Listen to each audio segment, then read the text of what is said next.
Hi, I'm Anna, and I'm at the Belfast campus today with the not-so-secret Dungeons and Dragons Society.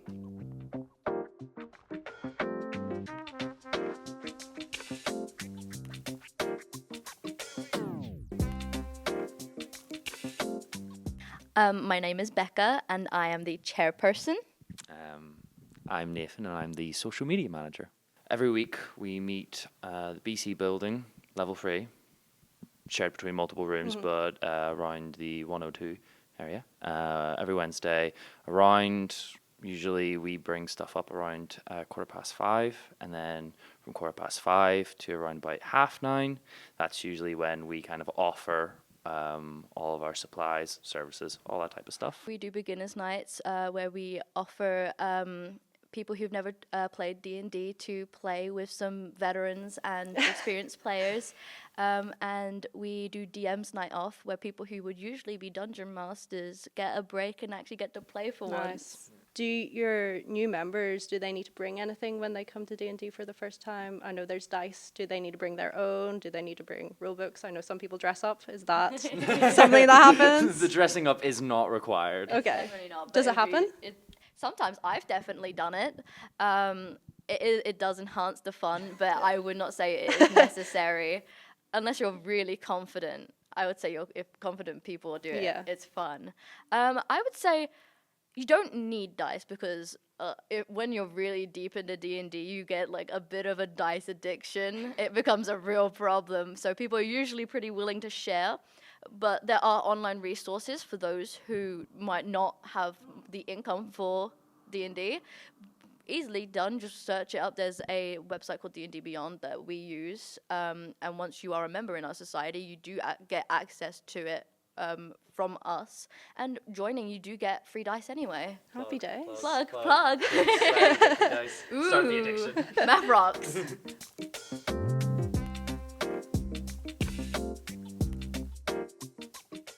Imagine you have some form of media, like a book, TV show, video game, that kind of thing. You have a story, right? Then imagine that you are a character in that story, and you get to make the decisions of that character. And then you have the game master, who is the author of that story, and they get to write the rest of the world around you. Improv for idiots, or improv for professionals. It's a good excuse to make an ass of yourself by pretending to be a made-up character. Hi, I'm Alec. I'm the secretary of the D&D Society. I'm Harry. I'm the treasurer of the D&D Society. D&D is usually broken down into two main types of classes. You have your marshals and you have your spellcasters. Marshals are classes that their whole gimmick is I hit thing really strong. And spellcasters are I stay back, I either buff the marshals or I do massive amounts of area of effect damage. Races are very varied in D&D. They sort of cater to all sizes and heights and everything. You go from the shortest ones being like, I don't want to get this wrong. Goblins aren't normal. As you go like halfling dwarves, people it would be like this height standing. Okay. And then you go all the way up to the like 9-foot tall Goliaths. Awesome. So it goes everything in between. There's something for everyone. Would you be able to briefly explain the importance of the dice? There's 7 different dice, aren't there? Yeah, so they go from... there's a D4, which is 4 sides, D6, 6 sides, which is the normal dice you would use if you're playing Monopoly or something. Mm-hmm. Then you got, after that is D... Is there D8? D8, yeah. I almost forgot about the D8. And then after that is D10, and there's 2 versions of them. There's the normal D10 and there's a percentile one. So if you roll 2 D10 together, you can get... D100. Yeah, you can get sort of like a number between 1 and Awesome. 100. So it's sometimes handy for tables that can end up being like hundreds of different things long of what you can get off it. Mm-hmm. There's also a D12 and a D20. And the D stands for dice, right? Yeah. It's just easier to say D20 rather than can you get the dice with 12 sides, please? So each dice has its own special use. Mostly for D4, D6, and D8, it would be for health or damage. When you get to the likes of the D12, that's for like bigger, heavier weapons. Okay. And the likes of the D20 is more just for overall checks and skill checks. So if you wanted to, like, I persuade the tavern keep to give us a free room for the night, you'd roll a D20 for your persuasion. Okay, cool. Or if you're doing an attack roll, you do the same thing. Like, I attack with my sword, I roll a D20. How long would a typical session last? Yeah, do you want to say your longest one? What is your longest one? My longest one is 12 hours. In one sitting? In one sitting, we started at 6 o'clock and ended at we started at 6 p.m. and ended at 6 a.m. But obviously, as I said, do not take me as an example. I play a ridiculous amount of D&D. Okay.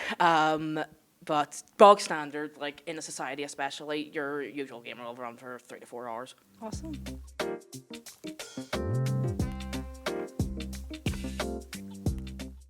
I'd say the unpredictability, especially if you're the person running it, because you can have all the plans and they can all go to hell, depending on what the players do.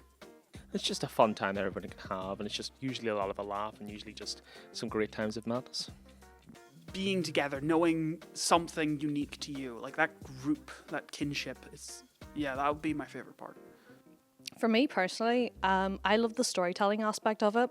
Yeah, this is my first campaign I'm just currently taking part in, and I've really enjoyed being able to create a character and then slowly develop that character through the different decisions that are made and everything. So, my name's Joseph, and I'm the collaborations officer. Okay, cool. And you said you DM. What does that mean for you? Well, Dungeon Master, or DM for short, basically are the people who run the games. You know, they have to write up the stories, design the events, put together the whole experience as it is for every single player to go out and confront or navigate together as a group. We were wondering, what ends a game? What ends a session?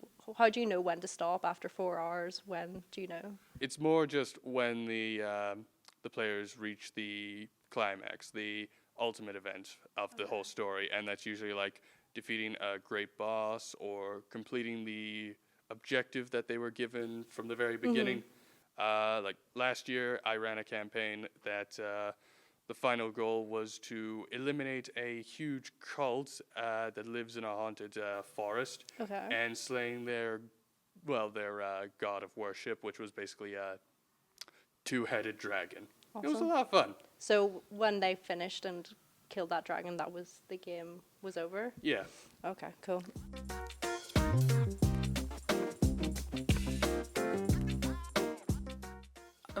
One reason is hard to find. Honestly, it's a good way to work on your improv skills and like coming up with something on the fly, especially when it comes to portraying a character or DMing, as we said earlier.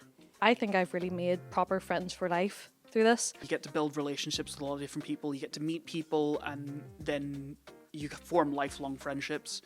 I think it's kind of something that should be and can be available to anyone really with any sort of extent knowledge of the game itself.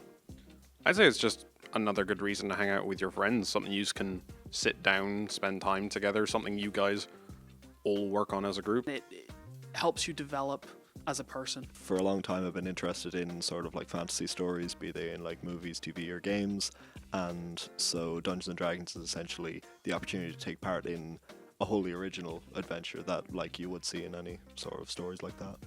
One of the things I wish I had done is start earlier.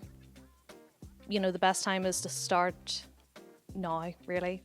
Thank you to the Dungeons & Dragons Society for meeting with us today. It's been so great meeting you and learning all about your society. If you've seen anything that you found interesting or if you want to get involved, they're on at 5:30 every Wednesday. Thank you for watching.